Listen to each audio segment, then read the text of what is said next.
¿Cuántas clases de silencio existen bajo la lluvia persistente de Santiago? Mateo, a sus 68 años, arquitecto jubilado con la espalda ligeramente encorvada por décadas de inclinarse sobre planos, creía conocerlos casi todos. Estaba el silencio denso de la mañana, roto solo por el tintineo de las cucharillas contra las tazas de loza y el murmullo lejano de la ciudad despertando más allá de los cristales empañados. Estaba el silencio expectante de Elena, su mujer, mientras él intentaba, con una torpeza que le irritaba, abrir el tarro de mermelada de higos. Sus dedos, antaño ágiles sobre el papel vegetal, ahora traicionados por una artritis incipiente. Y estaba, sobre todo, el silencio que se instalaba entre ellos como una niebla más del otoño gallego, frío, húmedo, impenetrable. Elena, 2 años menor, ex bibliotecaria de sonrisa cálida y ojos que aún conservaban la viveza de la curiosidad, observaba el forcejeo de Mateo con el tarro. Una punzada de ternura mezclada con impaciencia la recorrió. Quiso ofrecer ayuda, pero sabía que él lo interpretaría como una constatación más de su menguante fortaleza. Así que desvió la mirada hacia la ventana, a tejados de pizarra mojada que descendían hacia la mole brumosa de la catedral, una presencia constante en sus vidas, tan sólida y eterna como frágil y humana se sentía ella últimamente. Sobre la repisa descansaba una foto en blanco y negro. Ellos dos treintañeros abrazados en alguna fiesta, riendo con la insolencia de la juventud. Elena suspiró casi imperceptiblemente. El hombre sentado frente a ella, con su pelo plateado cuidadosamente peinado y sus gafas de montura clásica, era el mismo, y a la vez un desconocido envuelto en capas de silencio. La rutina los envolvía como una manta segura, pero desgastada. Desayuno. Mateo leía La Voz de Galicia, frunciendo el ceño ante las noticias políticas, mientras Elena repasaba mentalmente la lista de la compra o pensaba en qué libro empezar. Luego, un paseo corto si la lluvia amainaba, él con su paso medido, ella adaptándose a su ritmo. Comida. Siesta. Por la tarde él se refugiaba en su antiguo estudio, ahora una habitación llena de recuerdos y planos enrollados que rara vez consultaba, o se enfrascaba en algún documental histórico. Ella leía, tejía o llamaba a Carmen, su hermana. La cena solía ser frugal, acompañada por el telediario. Y después, la noche. La noche se había convertido en el territorio más vasto y yermo de su silencio compartido. La noche anterior había sido particularmente desoladora. Un roce casual de la mano de Elena sobre el brazo de Mateo mientras leía en la cama. Un gesto mínimo, casi involuntario, buscando un ancla en la oscuridad compartida. Pero Mateo se había tensado, un respingo casi imperceptible, pero que Elena sintió como un portazo. Se giró bruscamente, fingiendo acomodarse, y el breve instante de posible conexión se evaporó. Elena retiró la mano como si quemara, sintiendo como el frío del rechazo, o quizás solo de la incomprensión, le subía desde los pies. Se dieron la espalda, cada uno refugiado en su orilla de la cama, fingiendo un sueño que tardaría en llegar. Mientras las preguntas sin respuesta resonaban en la oscuridad, ¿cuándo se había instalado ese muro? ¿Cómo habían llegado a ser dos extraños durmiendo juntos? Mateo, por su parte, sintió una oleada de frustración y vergüenza. No era rechazo lo que sentía, era miedo. Miedo a no estar a la altura, a que su cuerpo traicionero no respondiera como antes, a la torpeza, al fracaso. Pero decirlo, ponerle palabras a esa vulnerabilidad, le parecía imposible, una confesión de derrota que su orgullo de arquitecto, de hombre que siempre había controlado estructuras y espacios, no podía permitirse. Al día siguiente la tensión era palpable, una corriente subterránea bajo la superficie de normalidad. Mateo se sumergió con más ahínco en las páginas del periódico, levantando una barrera de papel impreso. Elena, incapaz de concentrarse en su novela, decidió llamar a Carmen. Necesitaba aire, una voz amiga que no estuviera cargada de sobreentendidos dolorosos. La tienda de Carmen Artesa era un pequeño refugio de colores cálidos en una callejuela empedrada cerca del mercado de abastos. Olía a cuero, a cerámica y a la infusión de hierbas que Carmen siempre tenía preparada. Carmen, divorciada desde hacía años, con una energía pragmática y una risa fácil, escuchó a su hermana mientras pulía una pieza de plata. «Es que no sé qué hacer, Carmen», confesó Elena, removiendo su té. «Cada día estamos más lejos. Anoche ni siquiera un roce. Es como si hubiera un cristal entre nosotros». Carmen dejó la pieza y la miró fijamente. «Elena, hermana, lleváis 40 años juntos. ¿De verdad crees que Mateo no te quiere?» Ese hombre te adora, a su manera silenciosa y un poco pánfila, pero te adora. Lo sé. Pero necesito algo más. Necesito sentir que todavía estamos conectados, que no somos solo dos compañeros de piso esperando a que pase el tiempo. ¿Y se lo has dicho?, preguntó Carmen, directa como siempre. Elena bajó la mirada. Lo intento, pero él se cierra, cambia de tema o se queda callado, y yo tampoco sé cómo insistir sin que parezca un reproche. Pues tendrás que aprender, querida. O eso, o resignarte a vivir como dos muebles viejos en el mismo salón. Mira, los hombres a esa edad, y más los de la generación de Mateo, son un desastre para hablar de estas cosas. Les da pánico sentirse vulnerables, que pienses que ya no son los machos alfa de la manada. Tienes que ser lista. Búscale las vueltas. Pero habla claro, mujer. Sin rodeos, pero con cariño. ¿O vas a esperar a que adivine lo que te pasa por la cabeza? Elena suspiró. El consejo de Carmen era sensato, pero la idea de forzar esa conversación la llenaba de aprensión. ¿Y si empeoraba las cosas? ¿Y si Mateo se cerraba aún más? Mientras tanto, Mateo paseaba solo bajo los soportales de la Rúa do Vilar, el cuello de la gabardina subido, las manos en los bolsillos. La lluvia fina le mojaba las gafas. Pensaba en la conversación con el médico la semana anterior. La tensión sigue alta, Mateo. Tiene que tomárselo con más calma, reducir el estrés. ¿Estrés? Su vida era la calma personificada. Jubilado, sin grandes preocupaciones económicas, una rutina tranquila. O quizás era precisamente esa calma, esa falta de propósito, ese silencio creciente en casa lo que le estaba estresando. Se detuvo ante el escaparate de una librería y vio su reflejo. Un hombre mayor, con el rostro marcado por el tiempo. Sintió una punzada de algo parecido a la nostalgia, o quizás al miedo. Miedo a la insignificancia, a que lo mejor de su vida ya hubiera pasado, a ser solo, viejo. Y ese miedo se proyectaba en su relación con Elena. Sentía que le fallaba, que ya no era el hombre fuerte y seguro que ella había conocido. Y esa sensación de insuficiencia lo paralizaba. Los intentos de Elena por romper el hielo en los días siguientes fueron sutiles y, en su mayoría, infructuosos. Preparó una noche su plato favorito, merluza a la gallega. Mateo lo elogió con monosílabos y se concentró en el telediario. Le sugirió ir al cine a ver una retrospectiva de Berlanga que anunciaban en la Cinemateca. Él alegó que prefería quedarse en casa, que el tiempo no acompañaba. Propuso una escapada de fin de semana a las Rías Baixas, a recordar viejos tiempos. Mateo murmuró algo sobre las aglomeraciones y el cansancio. Cada negativa era una pequeña piedra más en el muro que crecía entre ellos. Un sábado por la tarde, aprovechando una tregua en la lluvia, decidieron dar un paseo por la Alameda. Era un lugar especial, testigo de sus primeros encuentros, de paseos cogidos de la mano bajo los castaños de Indias. Se sentaron en un banco de piedra con vistas a la fachada de la catedral, envuelta en la luz dorada y melancólica del atardecer otoñal. Por un momento, el silencio fue cómodo. Recordaron anécdotas de su juventud, de amigos comunes, de los bailes en el casino. Mateo incluso esbozó una sonrisa genuina al recordar una vieja historia. Elena sintió una oleada de esperanza. Quizás ahora... ¿Te acuerdas, Mateo, de aquella noche de San Juan en la playa de Riazor?, empezó ella, tentando el terreno. Hacía frío, pero encendimos una hoguera. Sí, sí. La interrumpió él, no bruscamente, pero sí desviando la conexión. Llovía también, creo. Siempre llueve en Galicia. Se levantó. Se está haciendo tarde y empieza a refrescar. Deberíamos volver. La esperanza de Elena se desinfló como un globo pinchado. Volvieron a casa en silencio, él un paso por delante, ella sintiendo el peso de los años y de las palabras no dichas. Pocos días después, Mateo sufrió un ligero mareo mientras leía en su estudio. No fue nada grave, pero el susto bastó para que Elena insistiera en volver al médico. La consulta fue breve. La tensión seguía alta. El médico, un hombre joven y amable, le repitió las recomendaciones sobre la dieta baja en sal, el ejercicio moderado y, sobre todo, la gestión del estrés.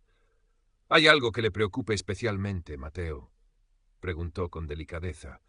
Mateo negó con la cabeza, pero la pregunta resonó en su interior. De camino a casa, caminaba más despacio de lo habitual.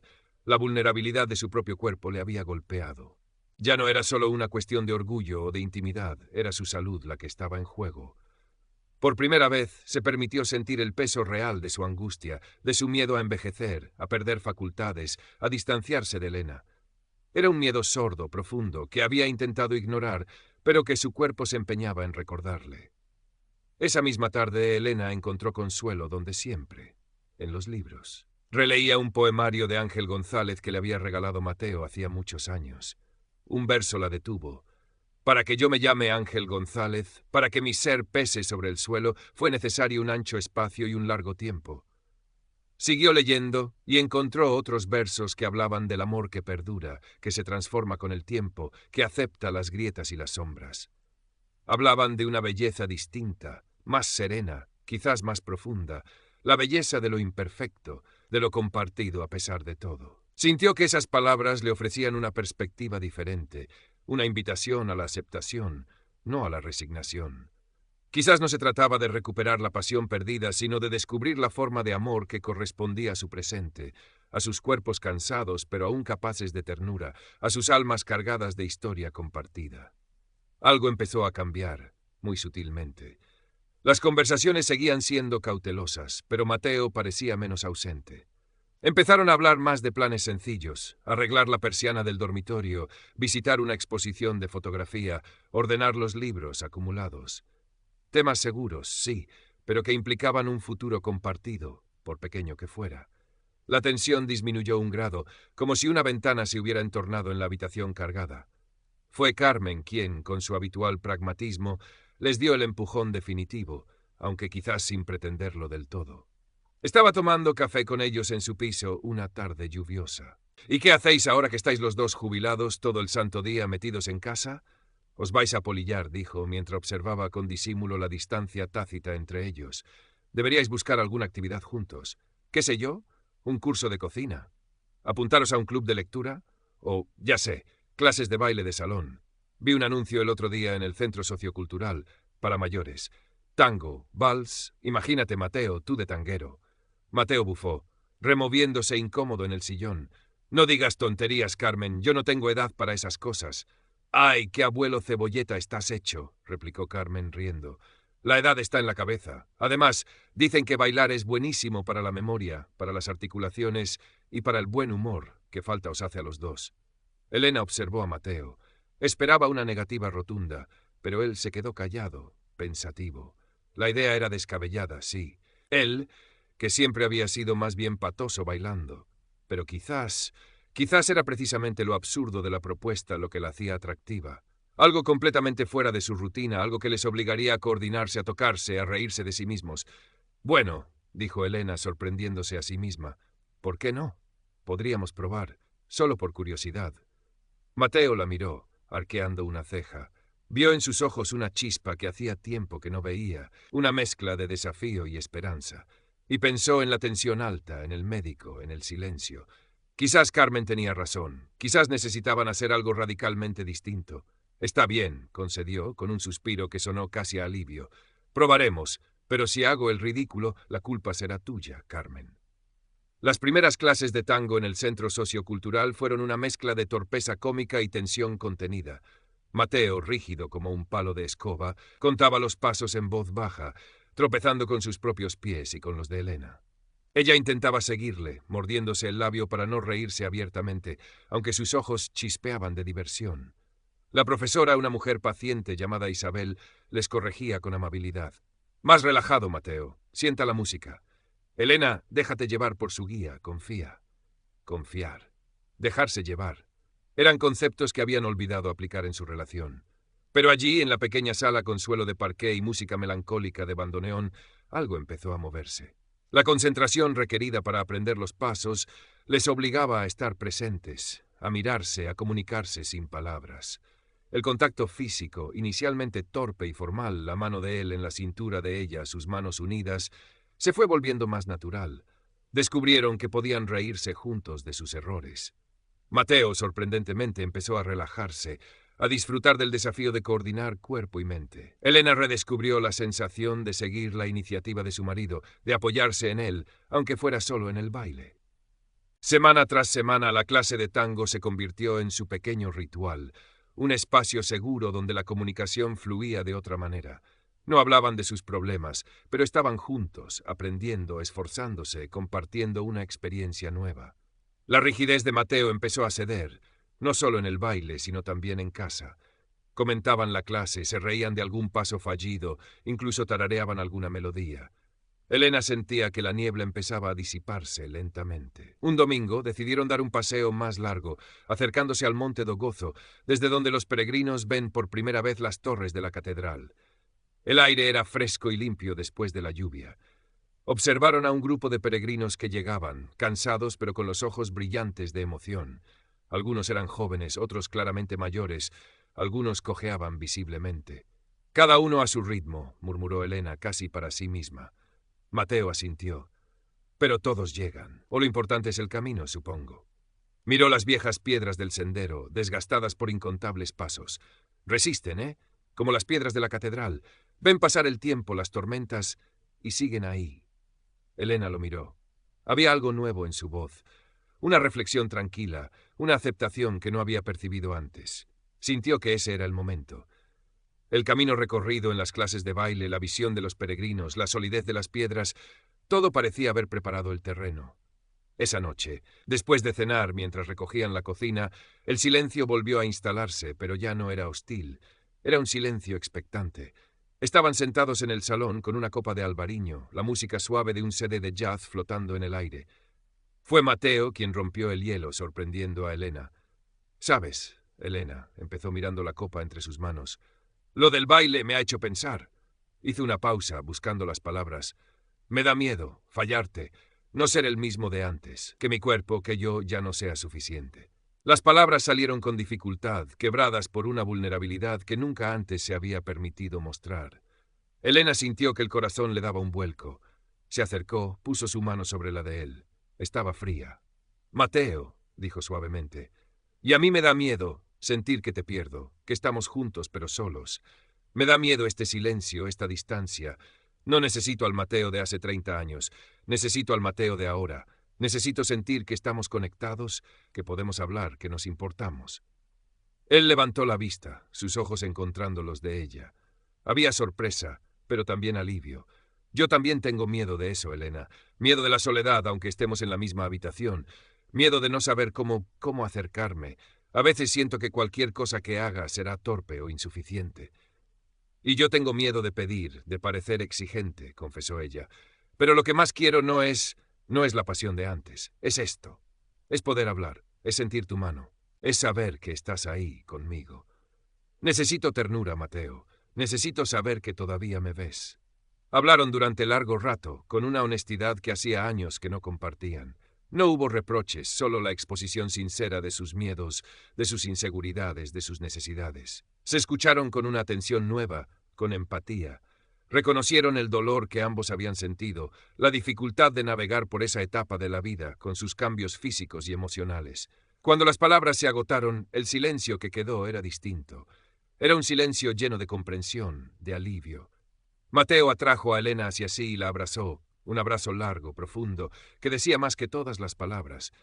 Elena apoyó la cabeza en su hombro, sintiendo el latido tranquilo de su corazón. Lloraron un poco, ambos, lágrimas silenciosas que limpiaban viejas heridas. No habían encontrado una solución mágica, pero habían derribado el muro. Habían abierto una puerta. Las semanas siguientes no fueron una transformación radical, sino una lenta y continua reconstrucción. La rutina seguía ahí, pero la atmósfera había cambiado. Había más sonrisas, más contacto físico casual, una mano en el hombro al pasar, un roce en el brazo mientras leían el periódico juntos, los pies que se buscaban bajo la mesa. Seguían yendo a sus clases de tango, ahora con una complicidad renovada, disfrutando del aprendizaje conjunto y de la cercanía física que el baile les ofrecía. A veces incluso practicaban torpemente en el salón, riéndose de sus propios errores. Una noche, mientras veían una película antigua acurrucados en el sofá, Elena apoyó la cabeza en el hombro de Mateo. Él le acarició el pelo suavemente.